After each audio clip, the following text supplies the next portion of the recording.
बेखौ मैयासो निउसाव नुदों आङो सिङाव मा जादों बेखौ बारा बुंस'नो हालिया मानोना बिथाङा जेरोखोम खामानि मावबाय थादों जोंनि थाखायथ' बिजेपिनि थाखाय मोजाङानो जोंनि बिजेपिनि थांखिया जाहैबाय गासिबो जाथिनि गासिबो संगठनाव खामानि मावनाय स्पेसियेलि जोंनि आसामनि मानगोनां गिबि मन्थ्रि डक्टर हिमन्त बिश्व शर्मानि जे सिन्था खुनु जाथिखौ नागारना खामानि मावनो नागिराखै बे गासिबो जाथिनि संगठनफोर एमएलए एमपिफोर जायोबा बिसोरखौ लानानै खामानि मावनो नागिरदों जाहाथे जोंनि गेजेराव असान्थिया जोबो सान्थिया फैयो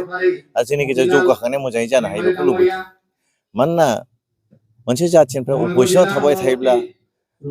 रायजोनि दैथायहरजानाय एमएलए एमपिफ्रा एमसिएलएफ्रा जुदि बेवहाय अपोजिसनाव थाबाय थायोब्ला सरकारनि डेभेलपमेन्ट खामानिखौ मावनो हाया होमबा डेभेलपमेन्ट मावनो हाया बै ओनसोलफ्राव डेभेलपमेन्टआ थालाङो ओंखायनो जोंनि सरकारनि उद्देश्यआ जाहाथे खुनु जायगायावनो डेभेलपमेन्टनि खामानिया जाबानो थाया जायो बेखौ नायनानै बयखौबो लानानै खामानि मावदों आरो मैयानि जे रिपर्ट जानो हागौ बिथाङा बेक्तिगत ना मा आरएसएस दैदेनगिरिफोर लोगो हमहैदों बेखौथ' गाज्रि नङा लोगो हमहैदों बेखौ मानसि हिसाबै लोगो हमहैनो हायो बा पार्टिनि थांखि हिसाबै लोगो हमहैनो हायो बा जयेन खालामनो थाखायबो हयथ' लोगो हमहैनो हागौ बे बिथांनि गोसो जाहैबाय खिन्थु जों वेलकाम खालामो जों बेखौ बरायो बिथाङा फैनानै ज' जाफैब्ला जों जयैनो बिटिसिआव बा आसामाव ओजोंहाय जोंहा इउपिपिएल दं बिजेपि दं आरो बिपिएफआ फैदेरनानै जुदि ज' जायोब्ला जोबोद मोजां जागोन जोंनि गेजेराव खौसेथिया नुजागोन बेखौ आसा खालामदों मानि थाखाय लोगो हमदों बिनि माबाफोर सिगनालफोर मोनदों नामा नोंथांमोना बेखौ जेबो मिथिनाय जायाखै मानोना सम सम राजनितिगिरिफ्रा देशनि गिदिर गिदिर मानसिखौ लोगो हमनाय जायो ओंखायनो बिथाङा मानो हमहैदों बेखौ मिथियाखै खिन्थु प्रेसआव होनाय मथे जयेन जागोन नामा मागोन नामा बे बिथांनि खोथा आरो जुदि गमामायैनो बिथां हाग्रामा महिलारिया बिजेपिआव जयेन जायोबा बिटिसिनि सिटआ सोर जाथावथाव बिटिसिनि सिटआथ' दा हाग्रामा महिलाया दिनै फैयोब्लाबो जानो हाया मानोना सिस्टेम दं जोंनि आसाम गभर्नमेन्ट भारत सरकाराबो जेनेबा प्रमद बर'खौ नागारनानै बिटिसिआव हाग्रामाखौ दिनै दानो शिफ्ट खालामा मानोना दाख्लैसो बोसोरनैनि आगोल बा बोसोरनैयानो जायाखै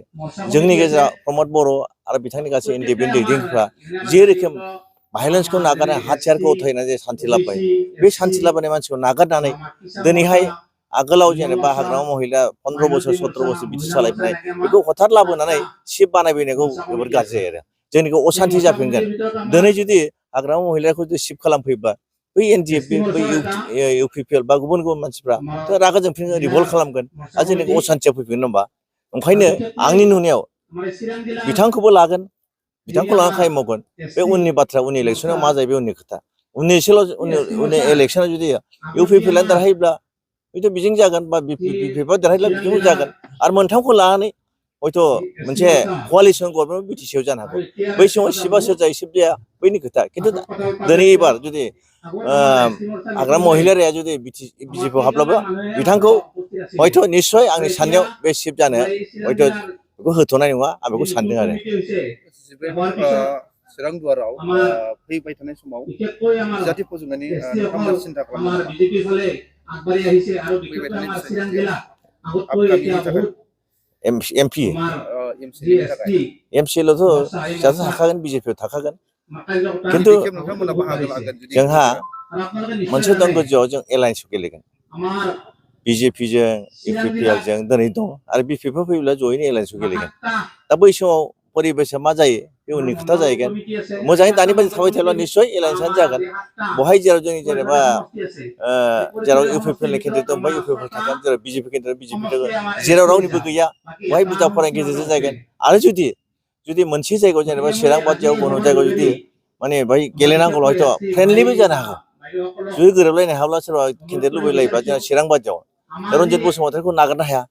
जोंनिफ्राय जुदि लुबैब्ला फ्रेन्डलिबो जानो हागौ आरो दा बे असम्भब नङा बे उननि खोथासो दिनै बेखौ प्रेडिक्ट खालामनो हाया आरो